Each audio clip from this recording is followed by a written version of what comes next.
Hey, just while we're getting Ian onto the screen, I'm just going to walk you through a little bit of what we're going to do tonight. We will be doing a bit of quick history, just so you get a sense of where we're at. We're going to talk about the principles of common and special services. That's really what this is all about, because the municipality has sent that form out to you. This one, and as Christine said, if you haven't got one, there is one online. And we'll be talking, the primary reason tonight is to help people fill out this form. So if you're finding this form confusing, we're not surprised. And then we're gonna do a couple of examples where you can go, oh, okay, I see what's happening here. And then we'll literally walk through the survey line by line. So if you don't have one, we've brought some additional ones with us. So that's the primary reason why we're here tonight. And we will be providing some feedback. We'll talk a little bit about rural redesign later, and the petition that was started being signed out from the woods last week. And there will be some time for questions and answers. We don't have a microphone at the back, and we won't have a lot of time for questions and answers. So it's going to be mostly us telling you stuff. If you've got questions about why don't they put the sand on the road early enough, and why don't the plows come out early enough, this isn't really the vehicle for having that discussion. Anyway, here's Ian.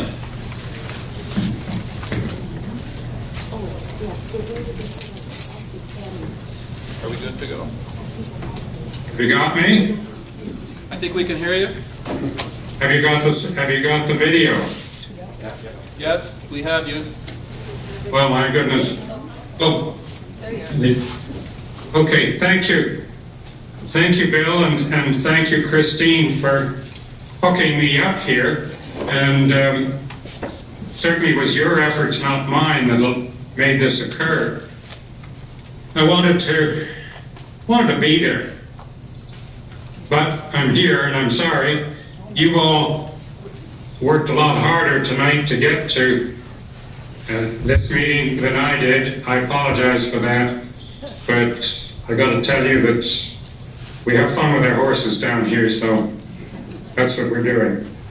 And what I'm hoping tonight is that with what Bill and Rick and Christine have to say, and the information that we have been able to put together, that we'll be able to demystify a lot of what has come to you in the mail or not come to you in the mail, and therefore to help you.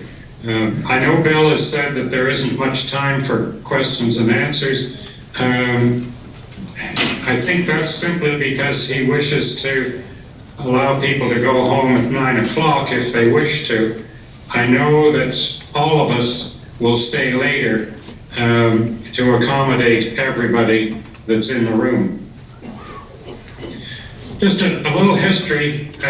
As a member of the December focus group, I can tell you that we wanted to have an independent facilitator explain all this area rating stuff and give you all ample opportunity to express your concerns and opinions. That has not happened.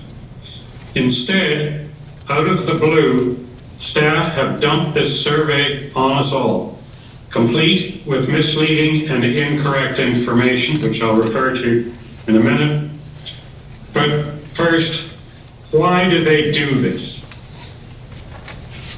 Now, I think you've all got to realize, as we have come to realize, that urban communities want as many services as possible, while rural communities really want as few as possible.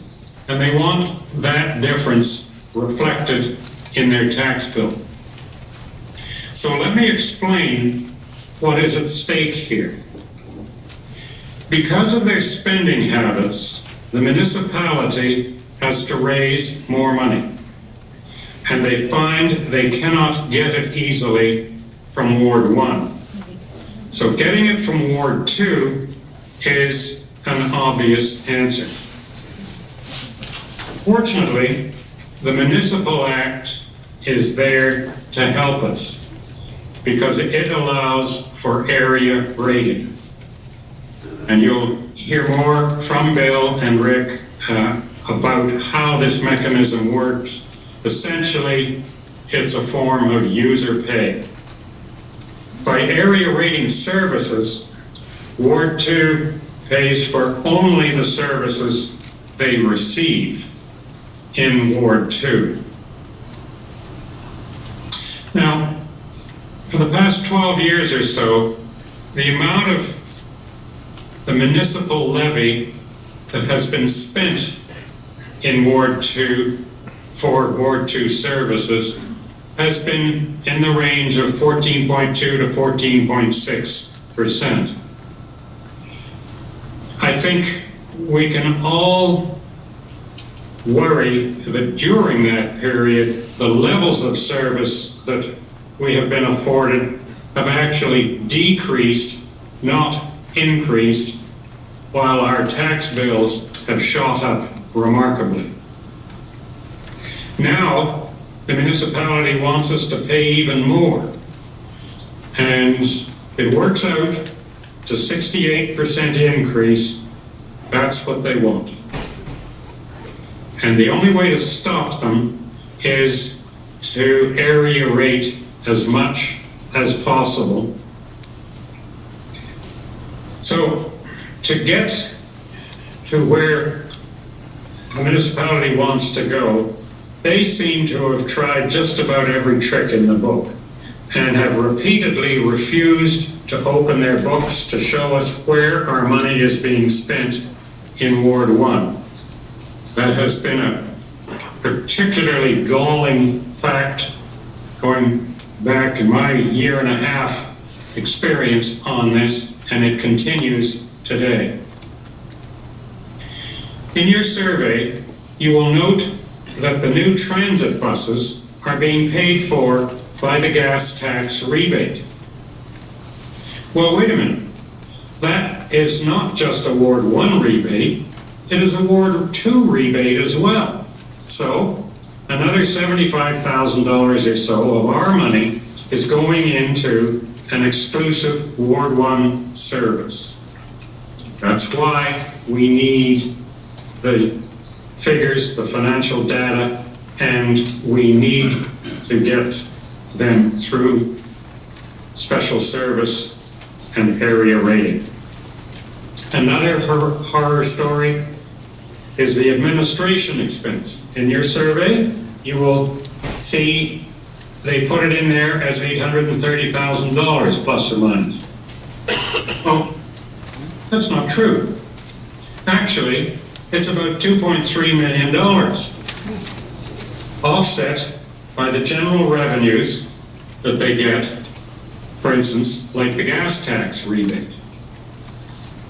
So, administration is one of the services that a lot of people seem to think should be common. After you've heard of this little discrepancy, I suggest you may wish to differ. The survey is, in our opinion, skewed and slanted to give the municipality the go-ahead to raise our taxes. And you must not allow this to occur. If you vote to make a service common, or you're not sure and tick that column, the municipality will say you agree with them. And if you look in the fine print on the survey, you will find it says, if you don't vote special services, then they will consider you voted for common, i.e.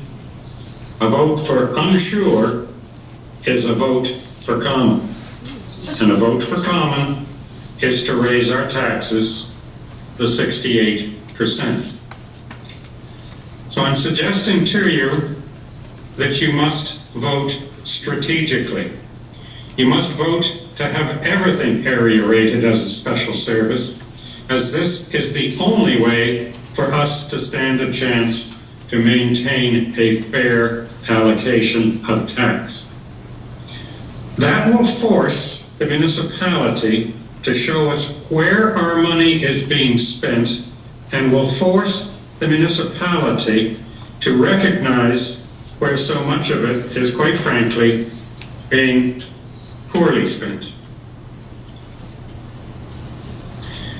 Some of you will be asking why we continue to do this while the Rural Design Group is so well received with their request that everybody sign a petition for us to leave Port Hope completely. That's a good question, and the answer is simply, we started this 1.5 years ago, and when we started it, we believed that we were working to ensure a fair tax allocation that will make it possible for us to remain part of Port Hope. We did so, and we do so now in the belief that Ward 1 will ultimately agree on something that is fair. But that choice is theirs, and it's not a sure thing. If they do not choose to treat us fairly, then in fact, they will become signatories to the rural redesign petition. And it is our job to convince the municipality of that consequence. And that's why we're soldiering on, and that's why we're putting this time into it. And I wish everybody and all of us the best of luck in getting there. Bill?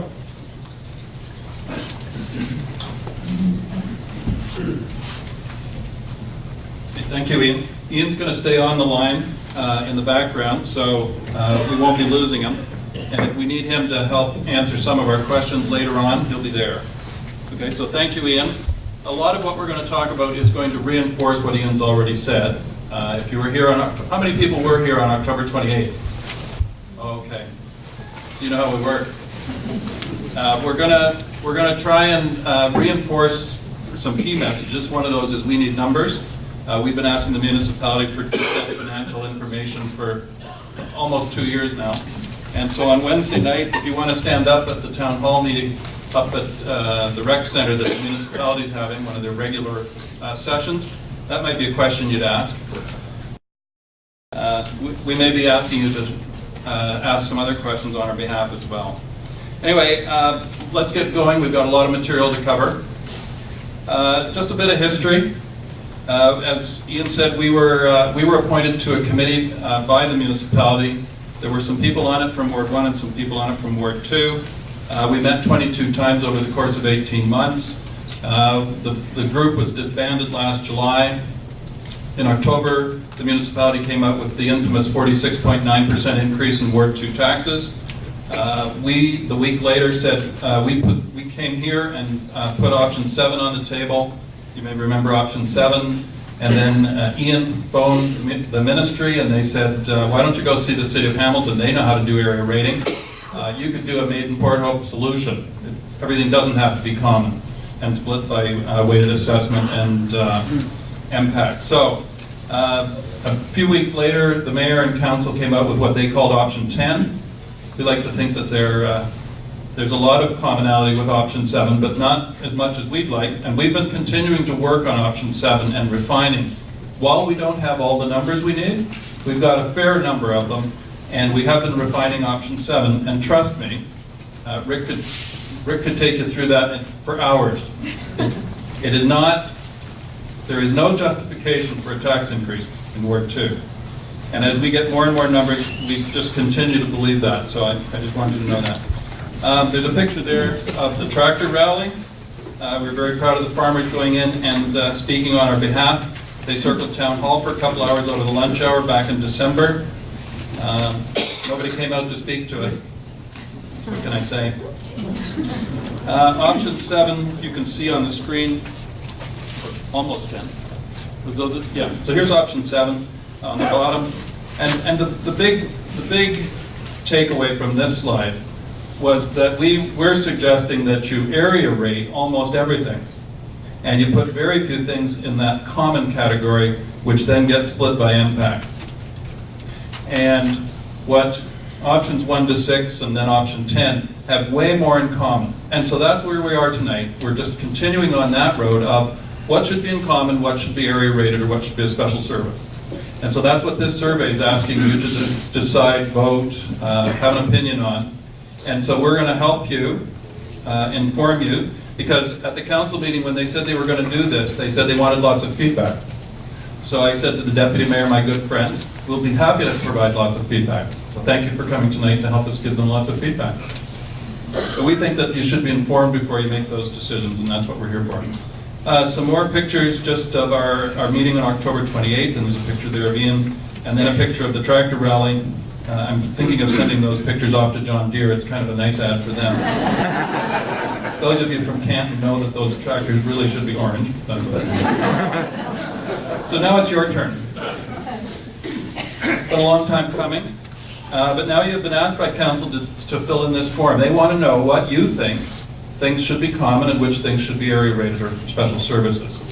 And as Ian's already said, we think that most things, well, we believe that almost everything should at least start at area rating, and if it shouldn't be area rated and therefore be a special service and Ward 1 only, or Ward 2 pays for what it gets, then if it can't be proven that it's area rated, then maybe it's common. Anyway, who has received their survey? Sounded like a lot of you haven't. How many people have not? Wow. It's this yellow thing, right? Okay. I just Christine. Can you just have another show of hands of who didn't get it? That's just unbelievable. Bill, they have them at the post office. They have them at the post office. I'd say it's about half the room doesn't have them. More than half. Okay. And one of the other questions we've been asked a few times is who can fill this out? Is it me? Is it my wife? Is it both of us on one? Can we both fill it out? It doesn't say. And so we think lots of people can fill it out, and so we would encourage all of you to fill it out and give them lots of feedback. Okay. Some terms. We've been talking common and special service and area rating and so on. The core of this is common means that everybody pays basically the same rate, and it's based on weighted assessment, which is related to impact. So it's about the value of your home. So everything goes into a pot, and it ends up, we pay about 27% of the total, which is about $2 million. And Ward 1 pays about would be $3 million. We're currently paying about 15% and have been since amalgamation, and the 10 years before amalgamation we were paying about 15% of the total, 14 to 15% of all the expenses of the two wards. And so for the next 12 years we did that, but now that's not good enough. And they want us to pay 27%. And so if you take it down to hard cold numbers, it's instead of us paying $2 million of the $14.5 million, it would be $3 million. So if you don't want to talk percentages and you want to talk dollars, it's the difference between $2 and $3 million, which is a pretty hefty, I mean, those are really, really round numbers, but that's what it gets down to. So common is what we think is, I don't want to say don't vote common for anything, but most of these things should be area rated, because we're not, and we're going to go through the examples tonight to show you which ones we think you may look at them and go, we don't think we're getting our share of that, or we shouldn't be paying 27% of it anyway. The principles of area rating, we would argue that all costs start from a position of area rateable. In other words, anything, we should be able to look at it and go, Port Hope gets this, or the Ward 1 gets this, they should pay that, and Ward 2 gets this, and they should pay that. And that's not illegal. It can be compliant. We were initially told that, oh, you're not going to be compliant, it will be illegal to do that. That's why when we went to Hamilton, we found out, no, we can do that. And that's why option 10, put forward by the mayor after the trip to Hamilton, started edging in the direction that we were hoping for, but it didn't go very far. Distinct service levels, deem a service to be a special service. And that means that it can be area rated. And you can pay what you get. You can pay for what you get. If a service is deemed to be special, then each ward pays their share based on the cost of the service that is received in the ward. So it's not about access. This is not a question of do you have access to the library, do you have access to the marina, or do you have access to the Jack Burger complex, or do you have access to the Ruth Clark Center. This is about what services are you receiving. And we're willing to pay our share of the stuff that's in Ward 1, but we don't think we need to be paying 27%. So some more principles about area rating. And these are the questions you're going to be asked to, these are almost verbatim from the survey. Is the service provided throughout the municipality? Well, you could say, are skating rinks provided throughout the municipality? No. Is the service undertaken generally throughout the municipality? Is the service being provided or undertaken at the same level throughout the municipality? So when we get to the roads, thought that might get a rise, or the library. I don't know if any of you have been into, I was driving out to the woods the other night and went by the fire station out in Garden Hill and saw the library. It's not the Mary J. Benson, that's for sure. Anyway, is the service being provided in the same manner throughout the municipality? So if you answer no to those when we go through the questions, you'll probably want to say that it's not common and it should be area rated. We sort of loved this picture last October. We thought you'd enjoy it, so we put it back in again. This is a towny street and a country road. The next slide is about Garden Hill Pond and the marina. We're not quite sure where they're we don't think that those services are going to be offered at the same level. And then we get to the survey. So here's the survey. If you'd received it, it looks like that. It's a 6-page thing. It's not stapled. I'm surprised the post office would mail it for them, but anyway, they did. Maybe that's why they're stuck. Yeah. And so the first 2 pages are about, and so you can see there, the first 2 pages are the instructions. That's all you get to figure out what, about $14 million worth of costs, should they be common or special. But we're gonna enlarge that a bit. And then page 3 and 4, we're going to explain how page 3 is quite a bit different than page 4, 5, and 6. You're actually asked to give a different opinion in page 3, and we'll go through that line by line. Okay, some quick comments about the survey form. Rick, is this where you're taking over? Yeah, sounds like a good spot. Okay.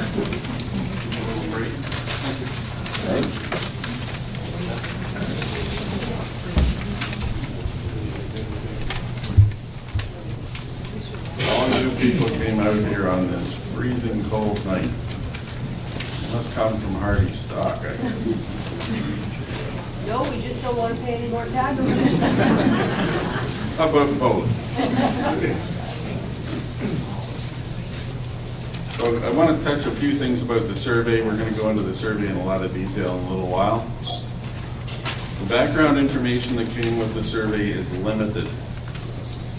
And the text in the survey for each of the category of services is limited. Hang on, I'll get this thing. It's got to be taller.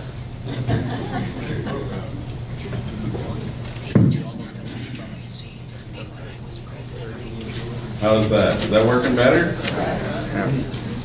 So a fellow in the second row here was doing this. Maybe that's my signal, is it? You do that, then I speak up. You get me trained eventually. Some of the categories in the survey are in the millions of dollars, and they're asking you to put a checkbox. Is this common or is this special? We're going to talk more about that later. So what we want to do tonight is provide you with some background, offer you some comments, and we're going to have time for questions and answers in the middle and at the end. We've got some technical stuff to go over. What is common and what is special? Then we're going to give you some thoughts that might help you make your decision how you want to fill in the survey. Okay, next slide, please. This slide's going to appear twice tonight because if you take anything away at all, you want to take away the information on this slide. Common tag applies to services that you think are being delivered consistently in both wards at the same manner and in the same level.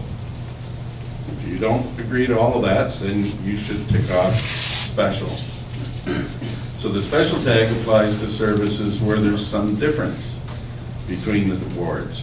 where additional investigation needs to take place. We need staff to go back and find out what are the true costs to deliver the services in each of the wards. We don't mind giving staff a little extra work. You should have given us that data long ago. Okay. Categories and services tagged as common will be charged to each ward on the basis of total weighted assessment. Bill mentioned this a minute ago. So that's the value of your property based on impact. If you decide to vote common for a service, that means that Ward 2 will pay about 27% of the total bill. So when you're looking at any of the services, think to yourself, if I vote common, Ward 2 will pay 27%. If you think that's right, then vote common. Go ahead, not a problem.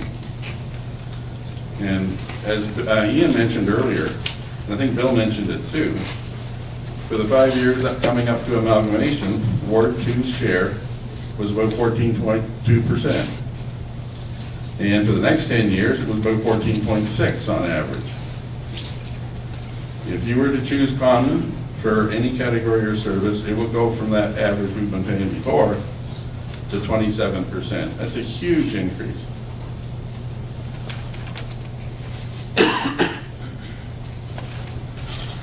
I'm going to mumble on here for a minute about ways that you might think about how you want to vote on this thing. It's kind of like a vote. You're stating your opinion. If you select common, that means that that particular service will be charged at one tax rate for both wards. Everybody pays the same tax rate. So common means there's one tax rate and it applies to everybody. If you vote special, that means the staff will do a lot more work and they'll figure out what the true cost is to deliver the service into each ward. And then there will be two tax rates, one for each ward. That's what area rating is all about.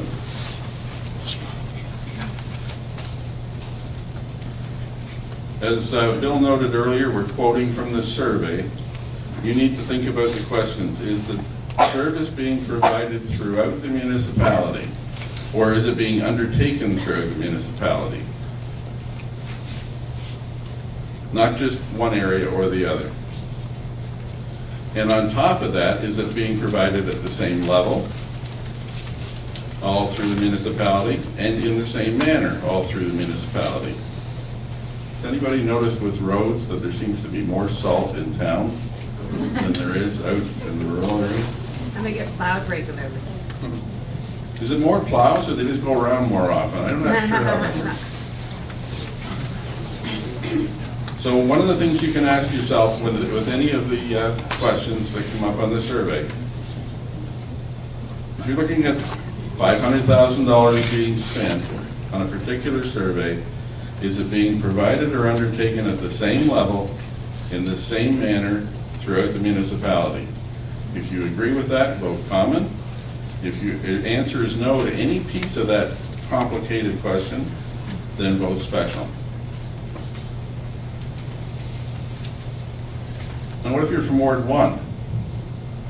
Well, you forget the 27% thing. Ward 1's piece, if you vote common, is 73%.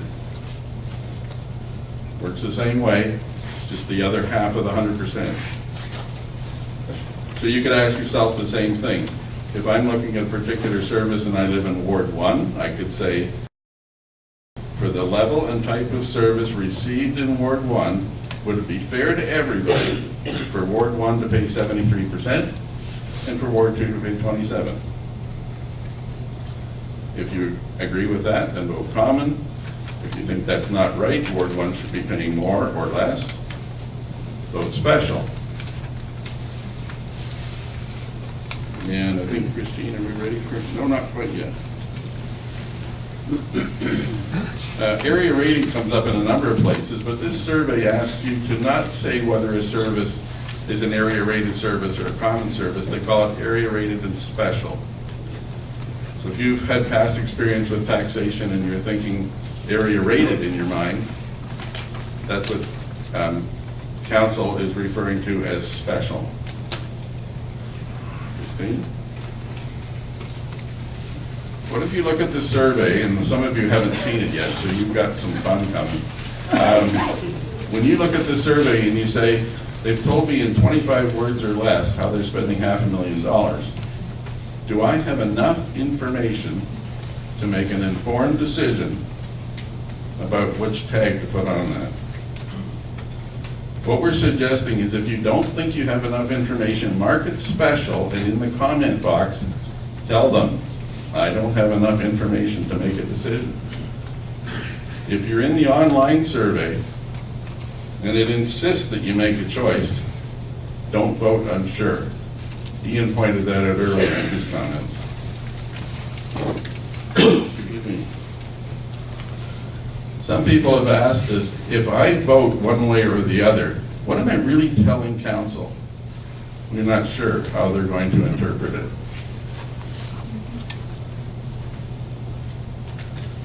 Person could say, I'm generally okay with the limited services I receive in Ward 2. I'm willing to pay for those limited services. Just don't jack up the taxes. So you vote special. What you're doing is you're indicating that you think that service should be analyzed further. There should be proper costs associated with each ward, and then we'll find out the true cost by ward and find out what it really costs to deliver the services in town and in the rural area. One of the things we'll see as we get into the lines or categories in the survey, some of them are huge. And you might look at them and say, they lumped a bunch of services together into one row. How can I state an opinion on that? So we have a suggestion. You could try writing in on the bottom of the survey form or adding another sheet and stating your opinion. We're not sure if that'll mess up the computer on the other end, but try it anyway. And the next one, what if you look through the survey and you think there's a service out there that they have not asked you for your opinion?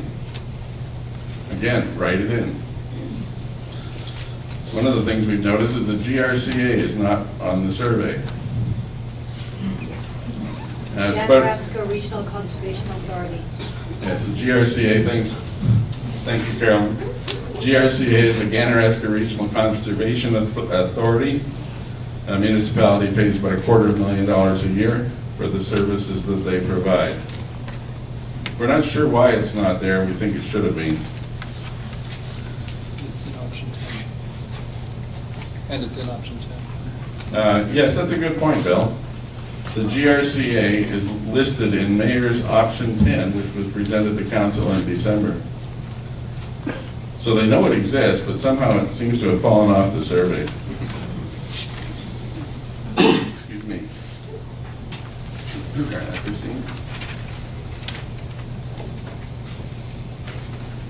We're going to look at the library in particular. We're going to give you some information around that. We'll show you the exact text out of the survey so you can see what you're being asked and the information that's being provided to you. But before we dig into that, think to yourself, do you have an opinion already about library services, the services that are provided in Ward 1, services that are provided in Ward 2? And you'll find that as you go through the survey, you'll probably have an opinion already on most of them. But look closely at the information that's supplied to you. Okay, here it is on the yellow form.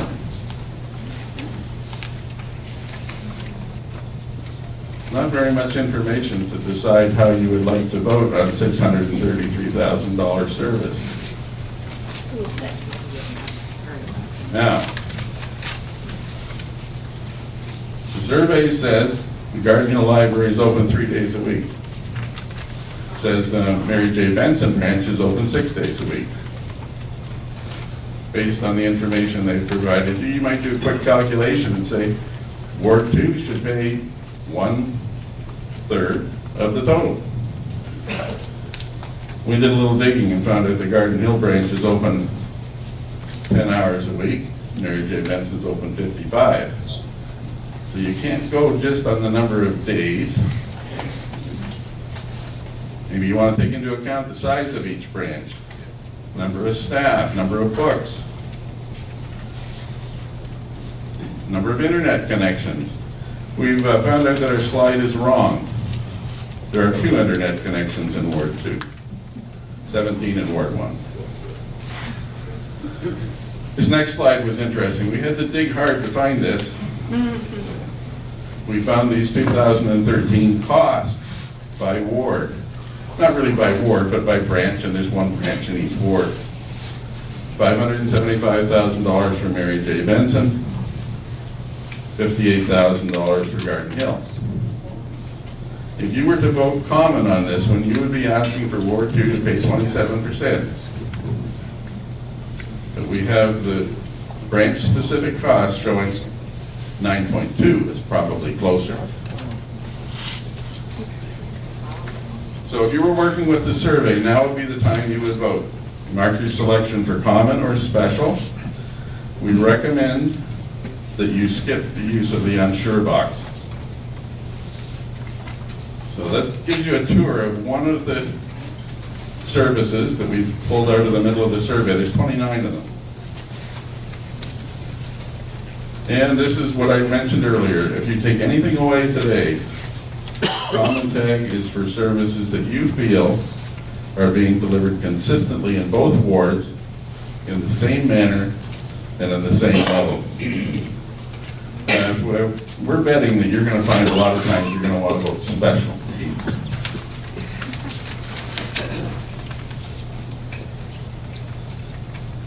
Christine? Bill mentioned earlier the survey changes gears after page 3, the printed survey. On page 3, they're asking you to vote whether you agree with the focus group. Pages 4, 5, and 6, they ask you instead, do you think it's common or special? You want to really watch for the change in gears. There's a kind of a disconnect there. Now, the online version is very similar. What if you have some really good ideas about sharing costs and how much cost should be allocated to each ward? The survey doesn't give you very much room to write in that information, but try it anyway.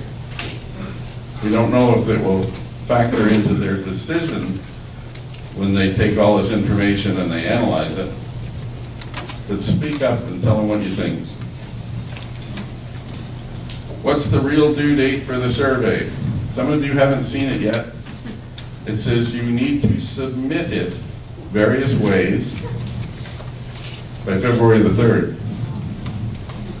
If you go on the website, it's underlined. It says all responses must be received by February 3rd. So does that mean you can take your pick? We don't know exactly what the due date is. I would suggest err on the side of getting it in early. And what we'd like to do now, Billy might want to join me up here, is we'd like to entertain questions about what we've covered already. Essentially the background we've given you, the context we've given you.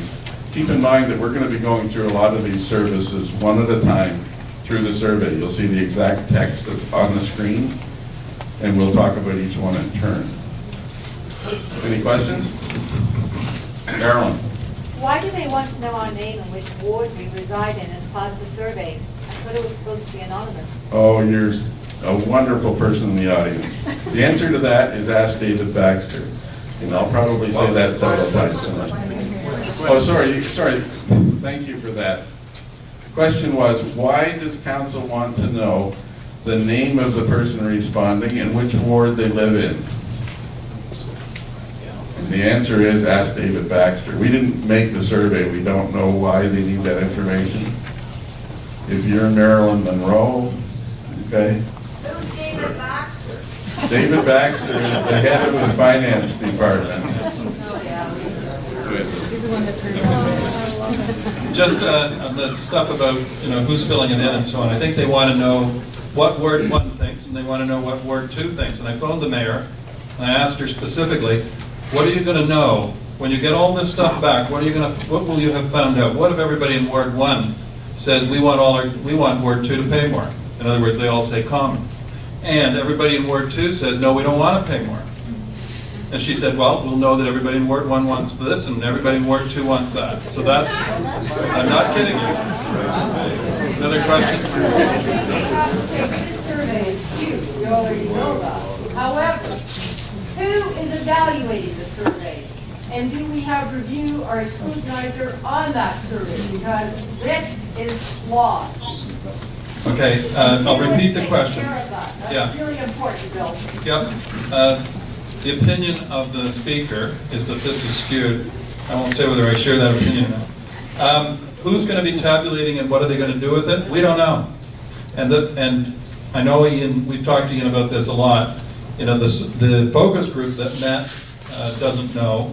And I've asked council, what are you going to do with all this data? How is it going to inform the models that will probably come out in phase 2 that they're going to then show us? And we don't know. No, we don't have somebody sitting with staff saying, okay, show them. What we do expect is that when this does come to council, there'll probably be about 800 pages scanned in, and they'll be sent out on the Friday night on their memory sticks, and that'll go up on the website, because that's what happened in October. When we put in option 7, and everybody voted for option 7, they got, what was it, 440 pages, 430 pages that they were supposed to read on the weekend to get the comments from everybody. So that's probably what they'll do. They'll scan them all in, and everybody will go, wow, there were a lot of people saying this, there were a lot of people saying that, and we don't know what they're going to do with it. Another question? Well, I have to cut it off after this one and keep moving. Yes? I just want to ask a question. There are probably a lot of people in Ward 2 who are not going to get to the post office. And I'm really concerned that if half this room or more have not received this survey to date, and our town is expecting this survey back on February the 3rd, and it appears that most of the people in this room are probably from Ward 2. So one of the comments that was made to me a minute ago is that when the town was promoting NTech REM, they got their information in everybody's mailbox ASAP. And here we are looking at a hugely serious issue in our community, and this survey is not getting to the Ward 2 residents. And I think that we all need to be demanding a further due date on this, because the majority of the people in this room have not received this survey. This is very concerning for Ward 2 residents. I'm not sure that everybody could hear that. I know you were very forceful in your question, but if I could summarize that quickly, half of the room has not received their survey yet. We're not sure why you haven't got it. The council's stated intention was to mail the survey. Kind of odd to mail it when it's 3 sheets, not stapled together. It's not got an envelope, and it arrives in your mailbox along with what looks like other junk mail. But the point here is that council has stated that the intention was to mail it to everyone. Here's a phone number, 885-4544. Phone it in the morning, tell them you don't have your survey yet, you would like it by noon.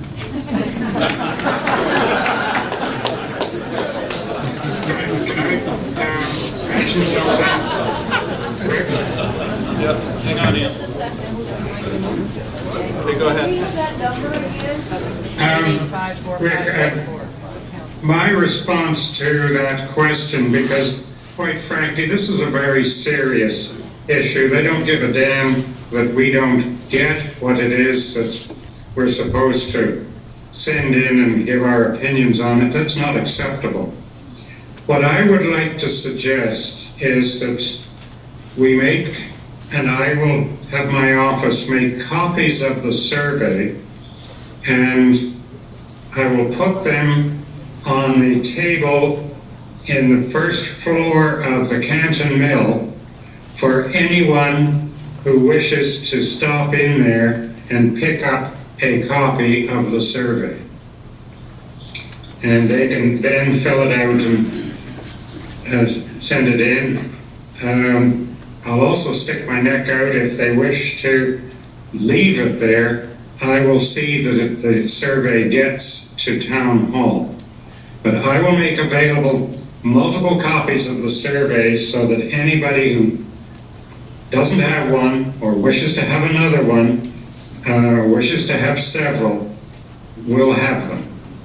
And they'll be at 4476 County Road 10 in the mill, first floor.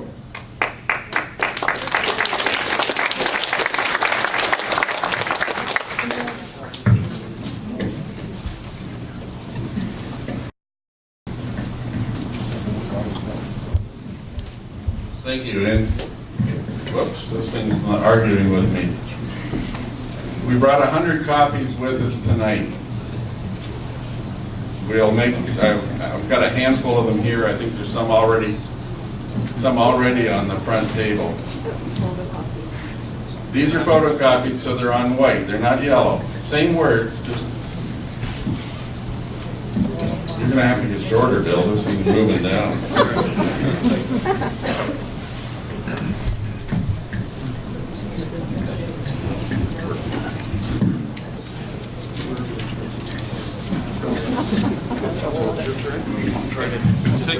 Just one or two more questions. Yes, at the back there?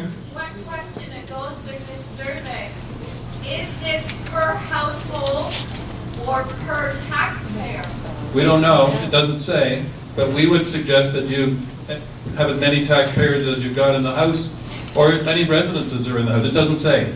And so we could still be outnumbered by Ward 1, no matter what we do. Well, no matter what we do, there's 4,000 of them. Isn't that, no, there's 12,000 of them and 4,000 of us. Jana? Yeah, just a question about the wording that you pointed out on the page 1 versus the rest of the survey. And on the first page, I guess that's page 3, it says that the focus group agreed that this is common. Do you, or this is special? Do you agree? Yes, no, not sure. And you have already demonstrated that you do not agree that it is common. I'd like to know how unanimous was the focus group's agreement that things should be common or special rated? The Because question, this is misleading. yeah, the question is on page 3. It suggests that the focus group agreed. So I'm going to ask Ian to, Ian, did you hear the question? I did not hear the question, I'm sorry. Okay, the question is, how unanimous was the focus group on the things that are on page 3? And we'd like you to respond to that because you were in the meetings in December. The page 3 are the ones that they say were agreed to by the focus group. Right. It was everybody in the room. That was before I realized how they had so much in administration. I've changed my views on what we agreed to, but quite frankly, I have always considered what we did in the focus group to be for illustration purposes only, not binding on anybody, but merely to give an indication as to how a group of us were thinking on that day, so that it gives a bit of a template for everybody else to use. And then, of course, they ditched the whole evaluation sheet, so the whole purpose of the thing was lost. Okay, thank you. Okay, over here, and then we'll go over here, and then we're going to have to finish up and move on, okay? Bill, you suggested that if we vote for the other than common, that it'll get turned back to the staff to be reevaluated. That's the very staff that came up with 1 to 6 options. How do we trust them? I mean, why don't we have a forensic audit or something to satisfy this? Because the staff that are going to make a decision on this are the ones that have already made the decision against it. Thank you. The question is, if we send it back to them and ask for more analysis, how can we be sure we're going to get it and that we're going to get a fair understanding of the data? That's why we've been asking for 2 years now for the full data. We want to see all the data. What are you spending in each ward? And of course, we've been told for 2 years, over and over and over again, we can't do it, we don't have enough staff, we don't have that much accounting system, blah, blah, blah. And so our biggest message to the community is to say to council we have to have the numbers. How on earth could we make decisions about these if we didn't have the numbers? And so one of the things we want, and then we still have to trust staff to interpret them for council. That's why we have to keep holding council accountable so that they'll hold staff accountable. That's our job, unfortunately, sad as it is. Yes? Yeah, should we be keeping a copy of this, of our responses, so that we can know that the answers aren't being diddled, and we can forward it to the OMB or some other Thank you. organization? Good question. This question is, should we keep a copy of what we submit and mail in case it doesn't get there? Or do we need to gather them together and send them to the OMB and say, this is what we said? I would argue, sure, keep a copy. The one thing I will give them is they scan everything in, and they tend to be, they tend not to interpret much. They just put mountains and mountains and mountains of information in front of the council. In fairness to the council, what good is 400 or 500 pages of stuff from us? We still have to send it in. I encourage all of you to respond as much as you can, 2, 3, 4 a household, but it will just come out in reams, and then council's supposed to interpret that. And I think that's what they should be doing with staff, is getting staff to interpret it properly. And Faire, what is it we said? Okay, last Can I question. jump in again? Sure. Yeah, two things. I think we need to send the strongest possible message to staff that we need to have the numbers, we need to have an explanation of where our money is going in order to make an informed decision. Second point is we need to get as many people to respond to this survey as possible. Each person in your household should be sending in their own separate copy, and if you're going to send it in for friends, do me a favor, call them first and tell them what you're doing. But get as many copies of this survey into the hands of Port Hope staff as you possibly can do. Okay, thank you. Okay, let's move on. Some of the questions we've got probably, yes. I just want to make a comment. We have to do our taxes, and if we don't do our taxes, we can get in trouble, we can be jailed, we can be fined, whatever. I find it quite funny that, or ironic, that our town, they have to pay federal taxes too. They have to get, the federals want their money too, and that they can't come up with the numbers for us when they have to have the numbers for the federal government. I just wanted to make that comment. The comment was, it's ironic that they can't give us the detail that we need, but when they pay their taxes to the feds, they must have to supply good data to them. Sure, I hear you. Okay, let's move on. So, the survey, and as we say, that's why we're here. Watch for the missing clues. We don't want to say they're being deceptive, but what is, we're over here, yeah. Okay, so this is the first one. So those of you who've got your yellow forms with you, or you've got one of the 100 white ones that we're supplying tonight, we're going to go through. So this is literally what it says. That's why we colored these in yellow, so that they look like the ones you're seeing. So it says council, corporate services, finance, human resources, interest investments, taxes, payments in lieu, PIL, that's payments in lieu, insurance, committees, approximate budget, 2013 net levy impact is $830,000. Do you think that's common or special?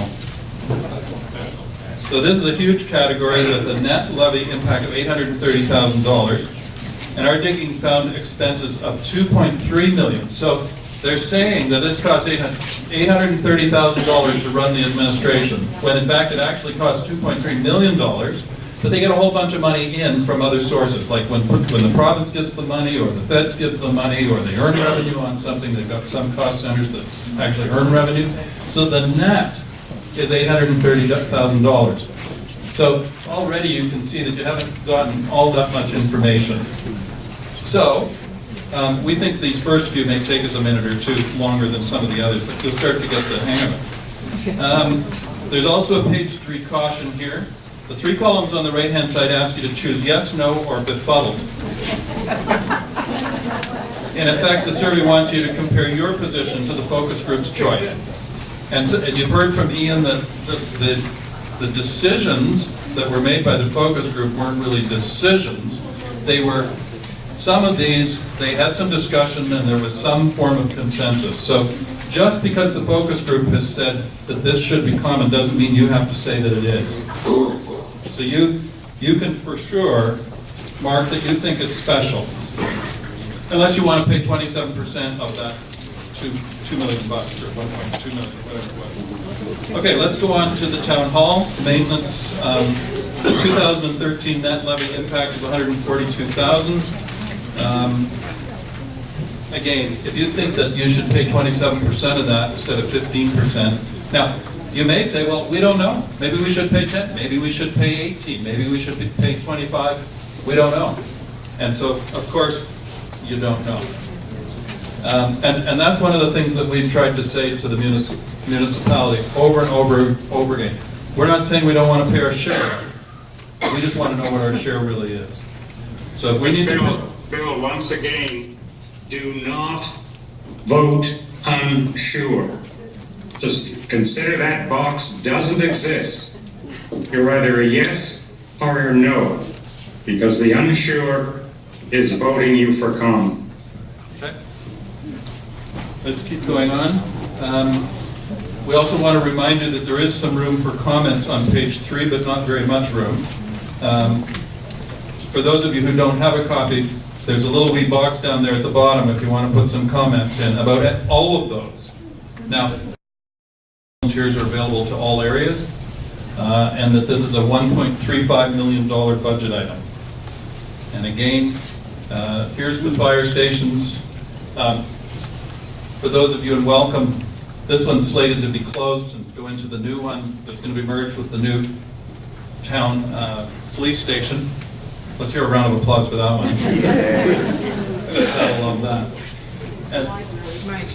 And then here's the library. Yeah. I love that the library is over here on the side of the Garden Hill fire station. So you can make a decision there whether you think that that should be common and we pay 27%, or you think that it should be special and we should know more. The Port Hope Police Service, that's an easy one. We know exactly what the Port Hope Police cost, and we know exactly what the OPP costs. We should pay for the OPP. And some of the background for this was we weren't even paying our share, because it is more than 15%. Okay, fine, we're happy to pay our share when we know what it is. And so one of the best things about having two police forces was that it's one of the things we actually know the costs of. Ironic, isn't it? Okay, this Police Services Board, we initially thought that that was only for Port Hope Police. It's in fact the Police Services Board does do some work with the OPP. So we should pay something of that, but we would still say that it's special. Bill? Yes? Can you just identify when you're talking about the police and the OPP and it says special service, are we supposed to say yes? Yes, it is special because we want to pay we want to pay for what we receive. So Ward 2 really should be marking yes in that box. Yes, they should. Yeah. Thank you. Yes, thank you. Just so that everybody can hear, is that special? Yes, because we know exactly what we should pay. We should pay for OPP, so that is special. It's different. It's back to those original questions. Is it being offered differently? Yes. And so you answer special for that. The Police Services Board, interestingly on this one, just a little background, this is special. In option 10 that came out after the trip to Hamilton, when the mayor presented option 10, it shows that this is 59% of the cost. Or no, $59,000, and Ward 1 is $11,000, and if you do the math on that, that means that Ward 2 is 15.7%, which sounds an awful lot like 15%, doesn't it? But you could vote for that to be common and pay 27 instead. I'm being a bit flip, I know, but here's a perfect example. It was given to us by the mayor herself in option 10 that the exact cost for this are 15.7%.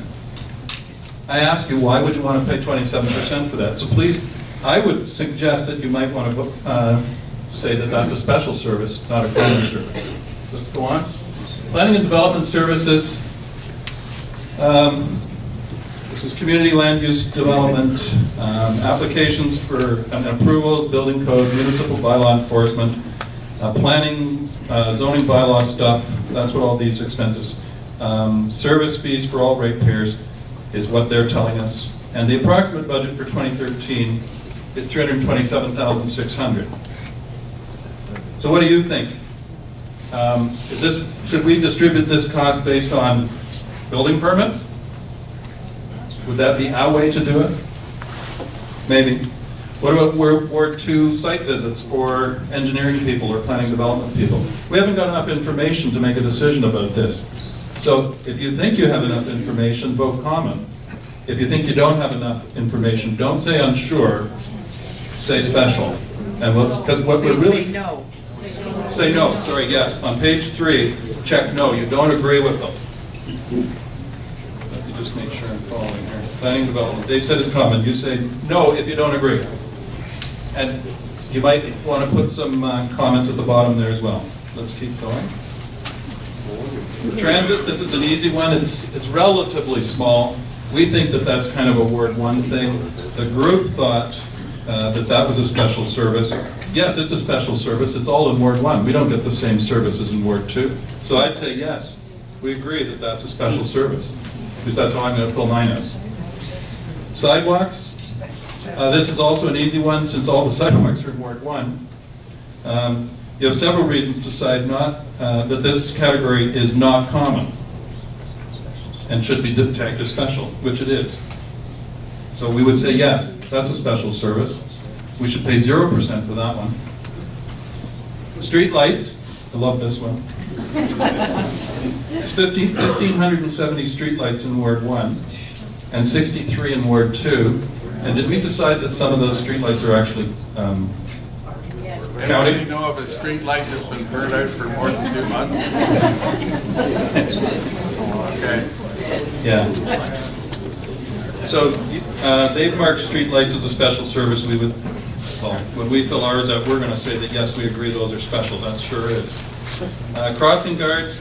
There are 8 crossing guards, 7 in Ward 1. Actually, I think we agreed there are 2 in Ward 2. No, there's 1 in Ward 2. And 2 schools, yeah, 1 guard. 2 schools, 1 guard. It's a small amount, but while we're going through it, we might as well have a look at it. They've said common, we would say special. Unless you... Yeah, say no. Exactly. Say no to common. Because if we allocated that cost just on the basis of crossing guards, we'd pay 12.5%. So again, I would ask, why would we pay 27?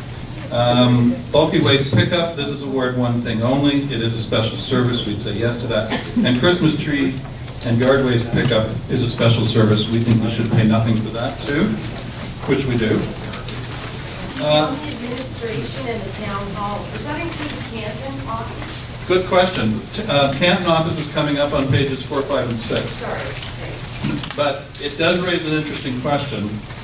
If the town hall was common, should Canton Municipal Hall be common?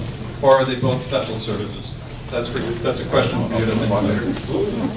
Okay, I'm going to hand this back to Rick to go on to the second part of the survey, which is pages 4, 5, and 6. And as you said earlier, it changes gears here.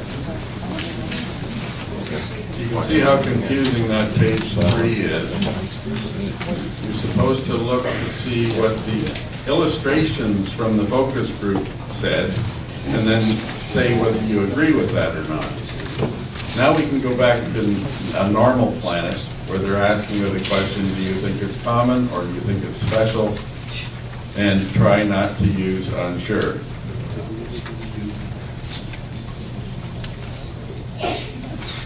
We've seen the library before, so we'll look at it quickly again, and we'll go through it very quickly because you saw the details before. The summary here illustrates the size of the buildings, staff you can take by implication, number of hours per week, number of internet connections, and that slide's the same as the other one, should say 2 in Garden Hill. As Bill pointed out, when you get to pages 4, 5, and 6, each of the categories or services has its own box for comments. You've got more room to speak your mind and tell council what you think. Economic development and tourism. I won't read you all the text, that's what they provide to you. The approximate 2013 impact is $562,000. That's over $500,000. One of the questions we would ask you is, do you think that economic and development and tourism are joined at the hip? Do you think that you might want to speak your mind on economic development as one theme or one category or one service, and maybe you've got a different opinion on tourism? You could try writing in your own subcategories, but the way they've offered it to you in the survey is by lumping both of them together. Business park. What business park? This one's interesting. We don't, sorry Christine, if you can go back, I'd just like to look at the yellow thing just for another minute. This one says it's not levy-based, which means you're not going to pay for it. And you could think, say, okay, well, if I'm not paying for it, you can call it whatever you want, I don't care. Well, there's a number of things here. Next slide, please. Isn't the other reserve set $10 million? There's no such thing as a free puppy. There's going to be costs associated with the business park at some point. If the initial stages of the park were paid for through CFDC or potable water funds or other reserves, that's one issue. But one of the things you want to note is all through the survey they talk about the net levy impact for the budget of 2013. What happened in all the years before that put money into reserves to fund a project like the business park? What about the cost in future years? We couldn't get a good shot of it, but the business park is south of the 401 east of Toronto Road. Empty. Oh, sorry, Christine says it's empty. And we tried to get a photograph of some activity going on there that looked like a field. Parking enforcement. I love this one. How many parking meters have you seen in Elizabethville? Tinkerville. Now, yes, there is some parking enforcement in certain areas of Ward 2, but I would not say that it applies generally throughout the municipality. Cemeteries. The Ward 2 cemeteries are not active, but they're available to visitors and require maintenance. Approximate budget, 2013 net levy impact is $84,000. So that's the context that they've given you, and they've asked you to cast your ballot. Is that special or is it common? Next one. Parks, Recreation, and Culture. They've chopped up Parks, Rec, and Culture into several rows in the survey. The first one is administration, but that's the last one you want to think about, and we'll tell you why in a minute. Administration for Parks, Rec, and Culture is about $300,000. So think ahead to the other categories first and how you tag those, and that may help inform your decision on how you want to categorize the administration group. Canton Municipal Office is listed under Parks, Recreation, and Culture, which is kind of odd because the first thing they say is burn permits and tax payments. Is that culture? Recreation? I don't know. Recreation. Yes. Programs. Seniors, adults, youth, and aquatics. The programs are available to all ratepayers. There are 3 full-time employees, and it's about $200,000. I'm not going through all these in detail. I'm just trying to give you a sense for those who haven't seen it, give you an idea of what's on the survey.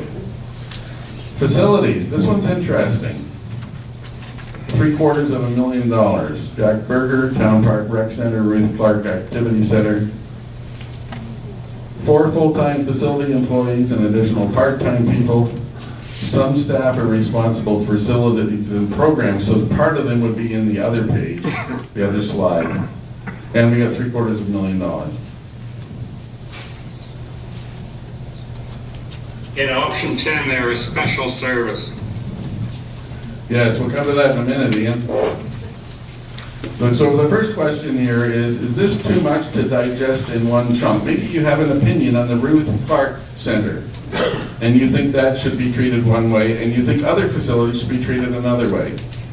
Unfortunately, the survey lumps them all together.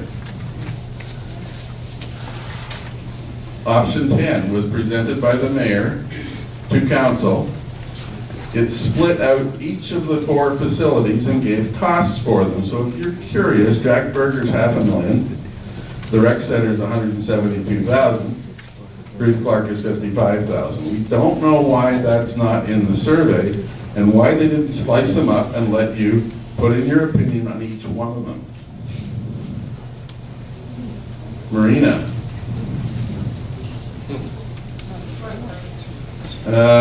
That kind of stands for itself. Bill mentioned Marina earlier when he was talking about access. So you want to think hard on that one.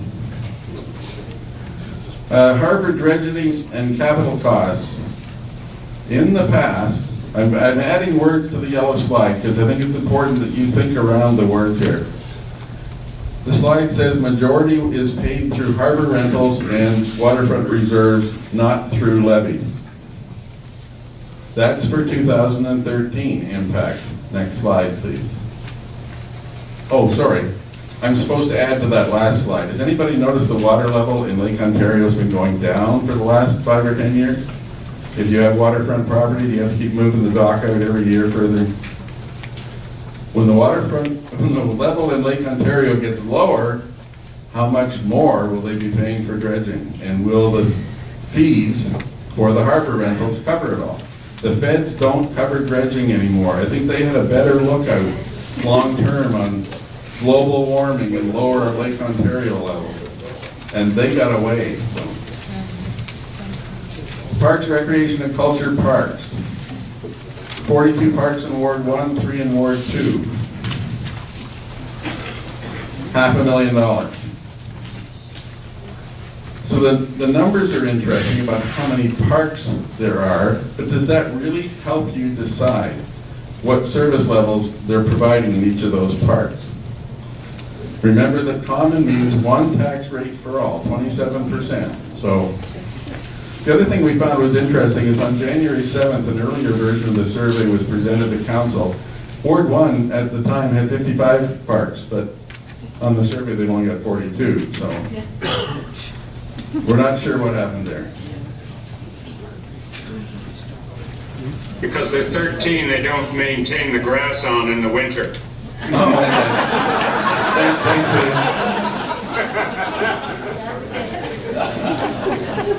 You want to pick up your Bill's going to come up now and we'll pick up and follow through some more of these. Okay, works and engineering, we're getting close to the end of page 6, so, and then we'll wrap this up. They have 6 full-time employees. This is about 559,000. So that's all the information you have on that one. Maybe we can give you a little bit more. Hang on a second.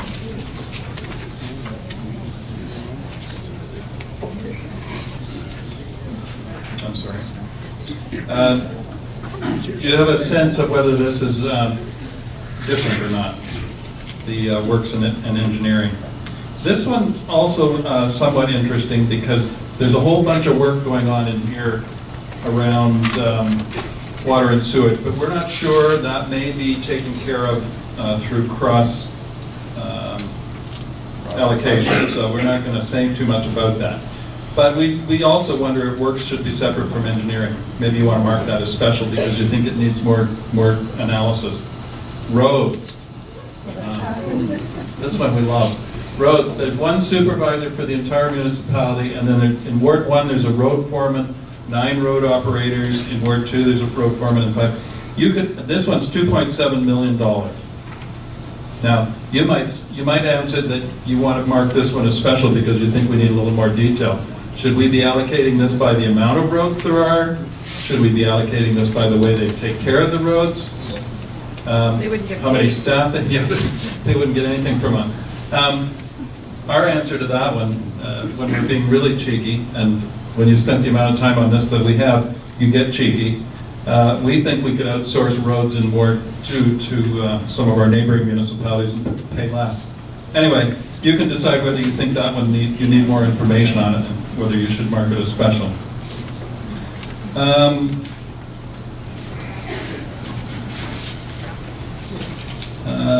Roads, did we get, oh, yes.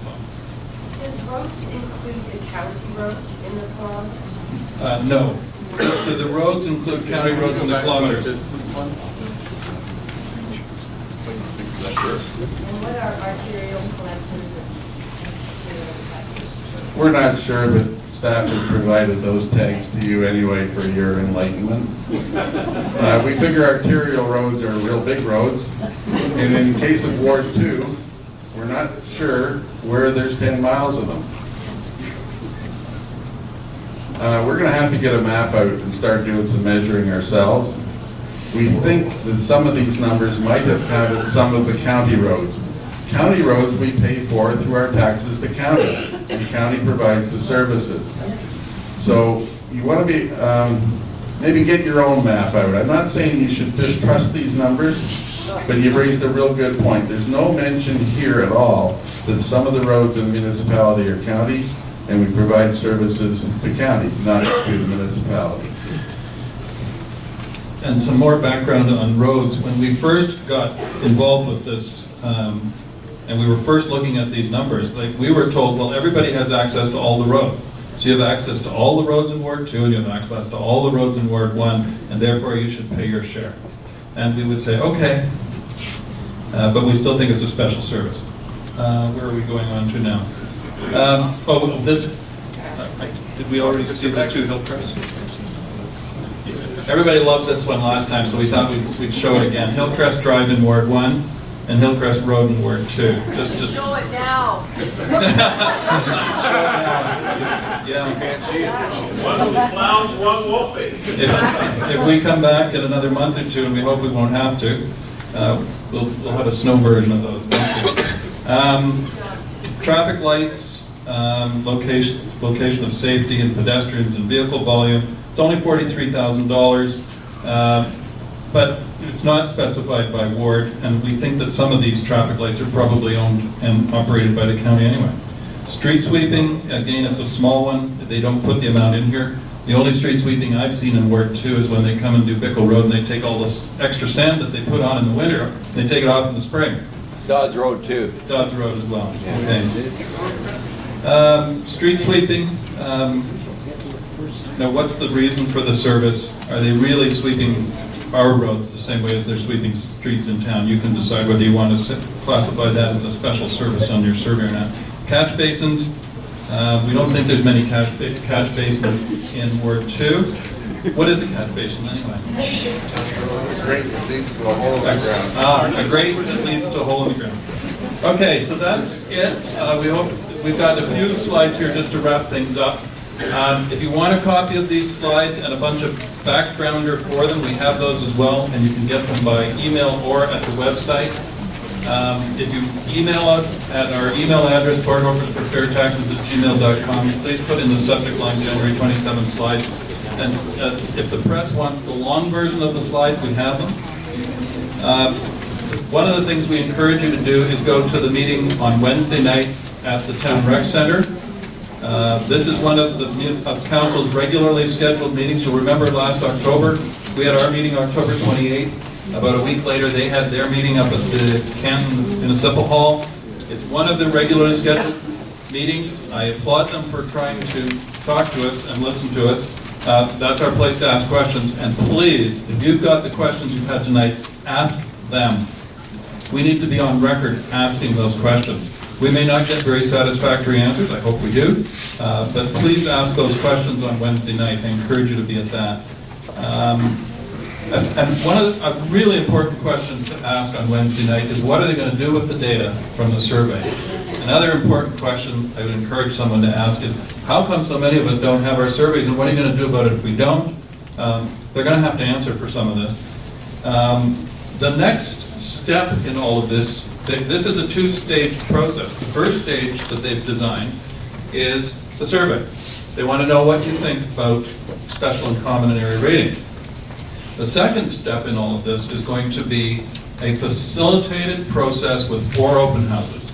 So there'll be one in the afternoon in each ward and one in the evening in each ward. I'm going to go to all 4 of them because I want to make sure that they keep hearing us. But we asked over and over and over again that the facilitator would be hired first and that it would be someone that we could all have input into. Funny that. We didn't get any say. We thought that might add some credibility to the person that would help with this process. And then we thought, why not have the facilitator do what we've done tonight, help people understand what this stuff's about, and then we could have some discussion around how should we divvy up the cost.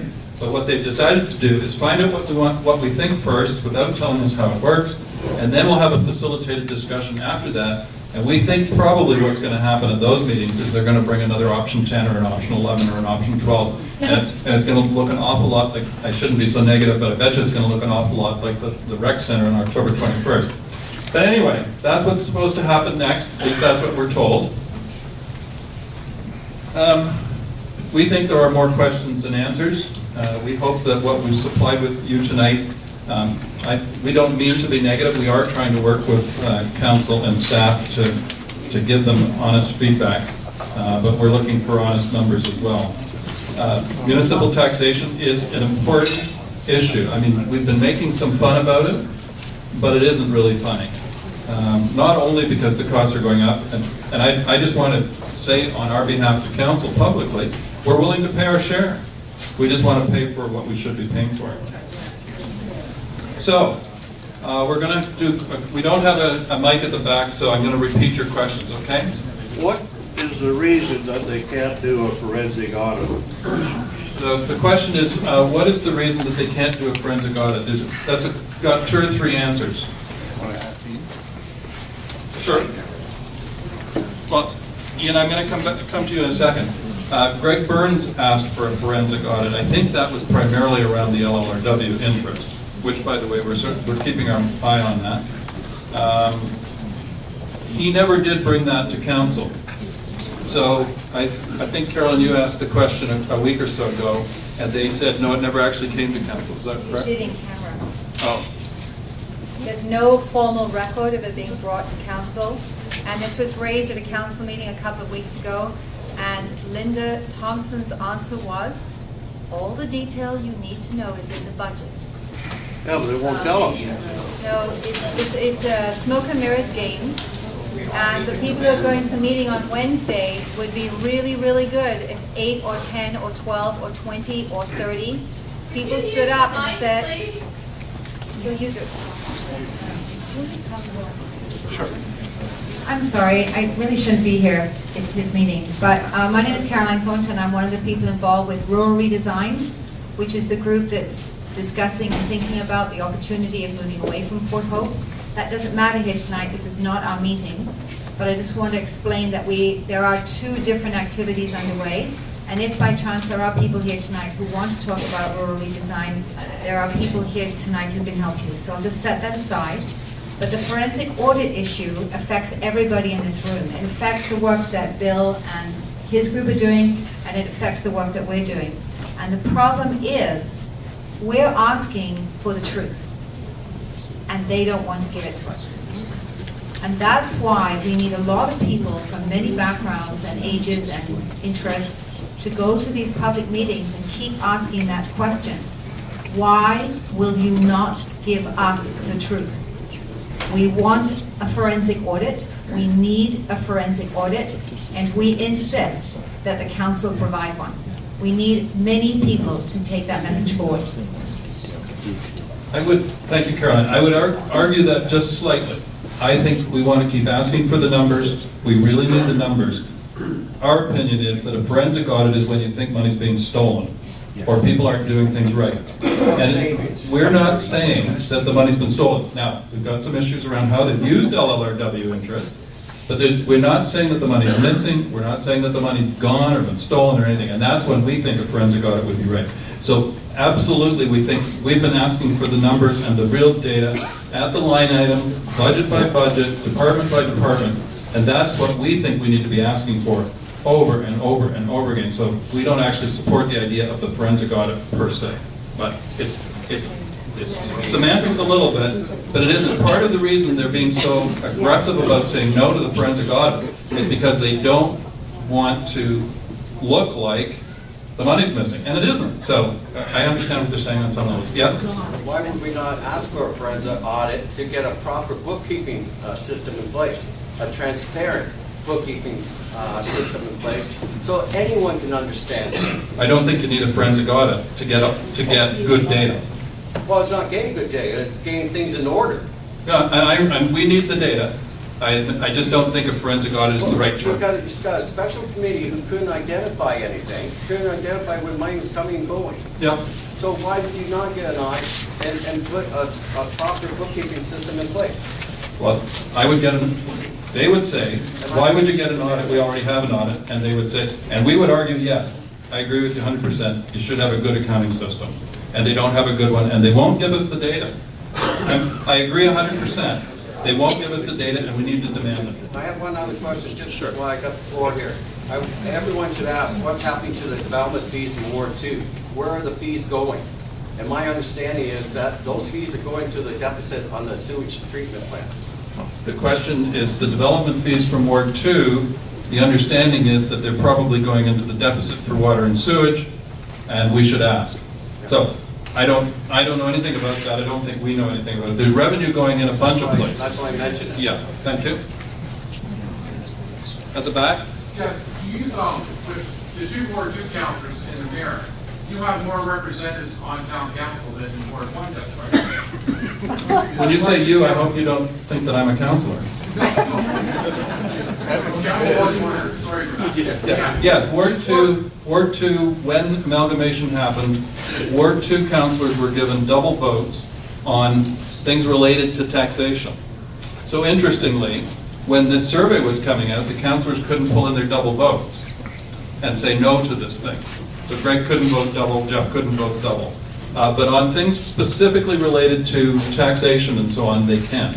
And so they've been willing to pull out their double votes when they have to. But what happens often is the 4 Ward 1 councillors vote one way, the 2 Ward 2 councillors vote another way, so it's 4 to 4, and then if the mayor decides to break the vote, it'll go where she wants it to. And she won't vote with Ward 2. She won't vote with Ward 2, no, she's pretty clearly indicated over the last 2 years that she wants us to go more to common. Yeah? Bill, it's Mark Mayor, Garden Hill, Ontario. Just done a little bit of analysis of the investment in Ward 2. Just a quick run. All the information's on the website.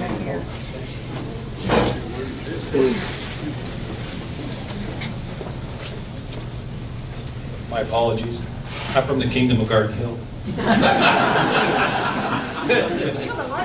I've done a little work, a little bit of the financial work in the background, and some of the numbers that the town has posted on their website. And it does have some good illustrative effect. If you take a look at the capital budget for this year alone, if you do, I just ran the quick numbers, it's somewhere between 5 and 7% of all the investment that the municipality does is in Ward 2. You can check the numbers. I ran them quick. There might be a couple of things I missed, but I did it a line item by line item thing. Using that as an indicator, 5% of the investment, we owe 5% of the interest. We should follow the cash flows. We should follow a lot of these little aspects. The interest from the LLRW waste, I think is maybe slightly misapplied, and there's many inputs in it. And if I focus on those inputs that Bill alluded to earlier, it's the inputs and the tax credits that we need to watch as well, not just the expenditures, but what we're due. And if you do the financial accounting, and I would also, repeat his words about the financial audit versus forensic audit. Forensic audit is a criminal offense. So maybe if you just stayed away from that, they wouldn't be so jumpy. But anyways, follow the cash flows, take a look. You can get a lot of information off the balance sheet, off the budgets, and you can get a sense of where things are going. And I believe that it's well worth our time to do that because there's a lot of information. Thank you, Mark. Just a quick point. One of the things we've been starting to think about with this sort of follow the cash flow, you'll notice often that you're sort of led to believe that many of the expenses haven't come out of levy. Now, sometimes that means that they've come from the province or the feds, but often they'll say, well, we're taking it out of reserves. And we're starting to wonder if sometimes it's like, oh, well, if it came from reserves, it's magic money. We would argue that everything that goes into reserves came out of levy anyway. So don't be hoodwinked when you're told that money to pay for things is coming from reserves. Rick looks like he's itching to say something. I just wanted to pick up one point about the double vote. The double vote, it applies to two different categories. One is taxation, the other one's planning. But it does not apply to processes leading up to issues around taxation. This one, for example. So our councillors in Ward 2 could not use their double vote to help steer this whole process around should the facilitator come at the beginning or the end and all the rest of it. Their double vote is restricted to actually voting on the taxation matter itself. For example, the rating bylaw when your tax rates are set. Just wanted to clear that point up. That it looks like at first glance they got this double vote and they can do all kinds of magic with it. It's quite restrictive. Just a couple more things. Can we go to the next slide first? We've consistently said that there is no justification for, sorry. Yes, is there proof that the amalgamation formula no longer works? We argue no. There are a couple of places where we probably should pay more than 15 or 14.8%. And one of those was police and fire. Maybe we should pay 16 or 17%. And so we're saying sure, but we've noticed lots of places where maybe we should only be paying 5 or 6. And to your point, how much are they investing? Probably not 15% and probably not 27%. Is Ward 1 really? These are questions that we asked in October. You don't hear Ward 1 saying as much now that they're paying more than their share, but they still think they are. They think we're a liability. It'll be interesting to see as rural redesign does their work. As you start talking to other municipalities, it'll be interesting to see if we're seen as a good dance partner as opposed to a liability. Maybe Ward 1 will like us and appreciate the $2 million we put into the coffers instead of getting rid of us. And does council realize that it has a long-standing policy that being adopted by council to ensure that tax burdens do not shift from one ward to the other? I mean, for the first 12 years of amalgamation, they kept restating that the tax burden shouldn't be shifted from one municipality to the other. And now all of a sudden, we would argue, spending's out of control. They're going to have to find revenue somewhere. Here we have the LLRWs. A lot of people ask us what's going on with the low-level radioactive waste. We haven't lost we haven't lost sight of this issue. We're probably going to have to go to court to deal with that and to get it back. There are three issues here. So this isn't a major point tonight, but we might as well say it while we're here. One, the $10 million has not been stolen. But they did say in October that they were thinking of putting our $10 million into a community fund with Ward 1's $10 million. And we said, no, don't do that. So they have agreed not to do that. But they're still going to spend the money willy-nilly and use it as a slush fund. That the interest on it they'll continue to use as a slush fund. So while they're saying we're not putting them together, they're still operating them as if they are. So the $10 million we need to get that clarified whose it is, and we need to figure, and we know that it's Ward 2's, it's the residents, does not belong to the municipality. Those restrictions were not removed. We'll have to prove that in court probably. And we don't know where all the interest, probably about $2 or $3 million worth of interest over the last 12 years, where that's all flowed in and flowed out and gone into reserves and been here and bought a truck for that and so on. I don't know if we could ever get the answer to that. I just wanted you to know that we're still on top of it. This was a picture of the cars going north up to the woods to sign the petition. And this is the group. Caroline, the spokesman for Rural Redesign, has already talked about that. We just want to say we are two separate groups. We have very similar issues. We sometimes say we're looking at a short-term solution. We're trying to get a fair and equitable tax distribution, I like to say tax burden, in Ward 1 and Ward 2. It may come to a place where that is so impossible in the long term that this is a solution. And so this is not a meeting about getting the petition signed, but if you want to sign the petition, it's here tonight. And I'll go on the record and say I've signed it. This is the tractor rally. I just love these pictures, especially the Ellis Chalmers. Sorry, Ben. But I am going to send these pictures to John Deere because it was a real show. It was interesting. The mayor, I got asked 2 questions the day we did this. I got asked 2 questions by the farmers. We were there for 2 hours, and I was asked, has the mayor come out to talk to us? No, she didn't come out. She was in there. She could have come out and said hello to a couple of people, walked up a couple of these ladders on the side of the tractors. And the other one was, did anybody bring a manure spreader? And I said, no, but if we have to come back, and all joking aside, we probably will have to come back because no one's listening. We'll probably have to go back and we will take manure spreaders next time. Yeah, I don't understand that. So thank you for your interest in providing feedback to the council. We're going to stay around for a little while longer if you want to ask us questions about specifics.